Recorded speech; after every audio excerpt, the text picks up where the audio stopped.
extremely honoured that everyone here would come and join and celebrate with us. We really appreciate it. I think you all agree with me how stunning Kelly looks today. Every speech is a list of thank yous. So first off, I'd like to thank our parents for everything they've done, but especially Mum and Denise. As you know, I've had pretty much no input in today whatsoever. And Mum and Denise have done an absolutely fantastic job in helping us do everything. So we've just got you a little something.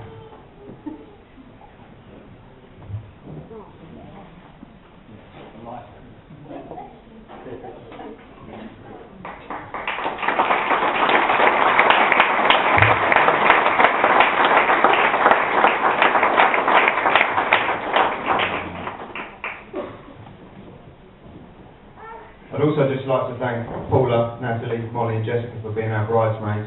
You look fantastic, and I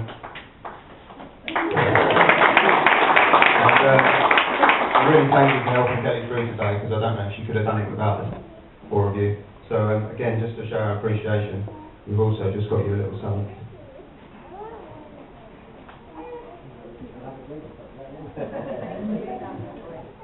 I'd also like to thank Darren and Phil for being our ushers.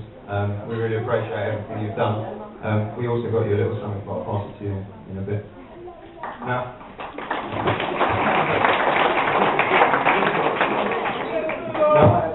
one job for today, and that was to choose a best man. For some reason, I've ended up with two. If any of you are wondering how I've got two, it's simple really. How do you choose between your best friend and your oldest friend? The answer is you can't. There's no way I could have done today without either one of them standing by my side.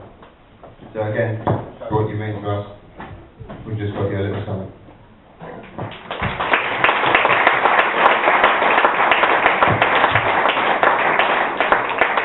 Now, I'm making a speech and I'm making a list of thank yous. I can't forget to thank Jamie. Because mate, if it wasn't for you, Kelly, stand up.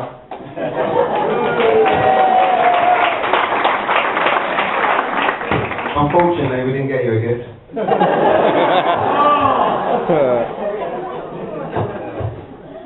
Now, one of the scariest times in a young man's life is the first time he ever has to meet his girlfriend's parents. And this is true. I can remember I was 19. As I followed Kelly up the drive with sweaty palms, I was prepared. As I stepped through the door, what I wasn't prepared for was Graham home and his interrogation about my intentions for his rant. But today, I think I've just joined the most loving, wonderful family that I could have ever hoped for. A family no different. I can't end my speech without one last thank you, and that is to my beautiful wife.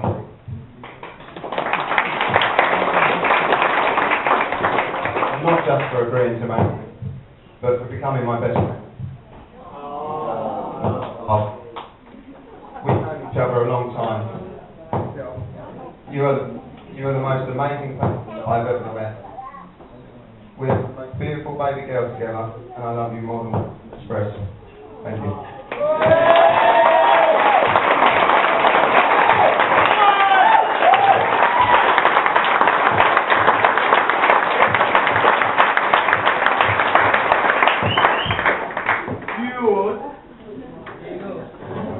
Hello? Is that right? Can everyone hear that? Right. Good evening. I'm David. I'm one of the best men, not just in here, but of all time. I'd like to start. Sorry, can you all hear me? Shout. Okay. I'd just like to start by saying, Kelly, you look absolutely stunning. You look beautiful. You look one in a million. Gary, you look like you were one in a rabbit.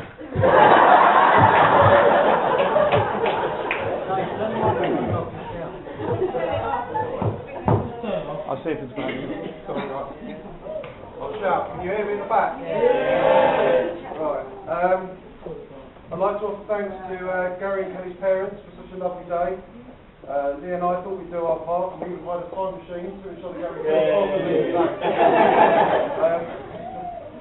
Although I do have a feeling after this speech, probably leaves, you might want to go back and undo a few things. I'd also like to thank the bridesmaids. You all look wonderful, very pretty, and I'm going to leave it there because my girlfriend sat over there.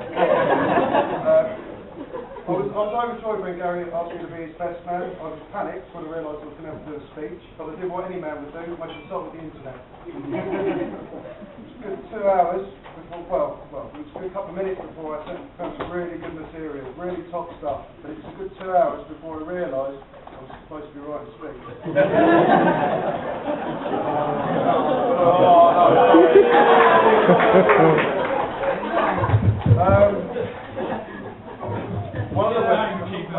One of the websites said under no circumstances consult ex-girlfriends. But I ignored this. I thought it'd be a good idea to see if I could find some of your exes and get them to write down. Hello? Yeah. Some of their thoughts and opinions of you. I thought, well, if some of the material couldn't be used in this speech, the prospect of finding a dog that could write might make me some money.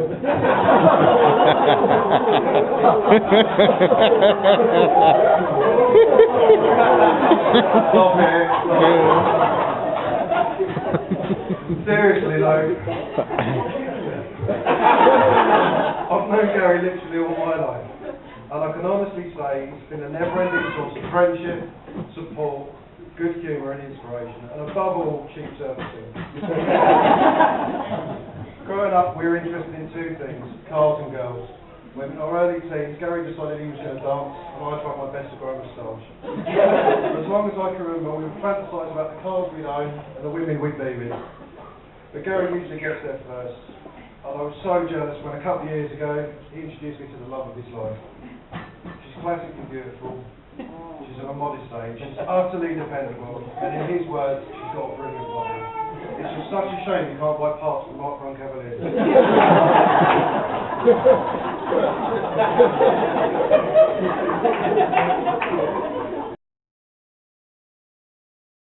Gary's always looked out for me. I can remember a few years back when Gary saved me from myself. 2 days before a Kevin and Perry inspired holiday to Ibiza, Gary shattered his own kneecap in a selfish act, which forced us to cancel our trip. His ethics changed somewhat the following year when eventually we got out there. After a heavy night out, Gary encouraged me to jump into the sea off of a cliff I could not climb back up. He did manage to point me to a beach that was about half a mile away, which I swam to, and he helped me out. Though upon my emergence from the sea, he pointed out to the onlookers the substantial grazes on my legs and the effects the cold had taken on my vitals. I'd just like to take this opportunity to thank Gary for simultaneously risking and saving my life. And I'd like to clarify to everybody here, it was the cold. Gary's always been hard-working. At 18 he became the AA's youngest patrol. An impressive feat considering he had the physique, and I quite pull the tuck here, of E.T. when he was dying. It soon became apparent that Gary's lack of upper body strength was more than compensated for by the impressive power developed through years of training in his right wrist. Today he's 10 years older, 10 years wiser, and although still resembling an albino twiglet, I still call him at least once a week to ask how to fix the latest issue with my car. The standard issue response is now burn it. We hope you all have a wonderful honeymoon in North Wales. At least I think that's where you said you were going. You going to bang her for a week?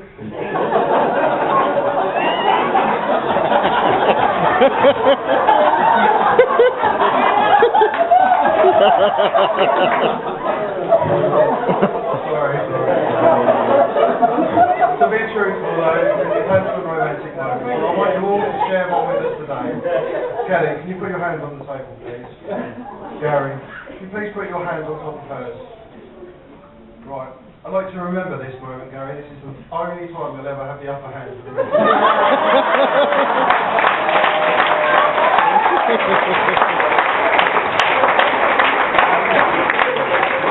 I'm going to stop now, my ankles are getting sore. I'm going to the legs.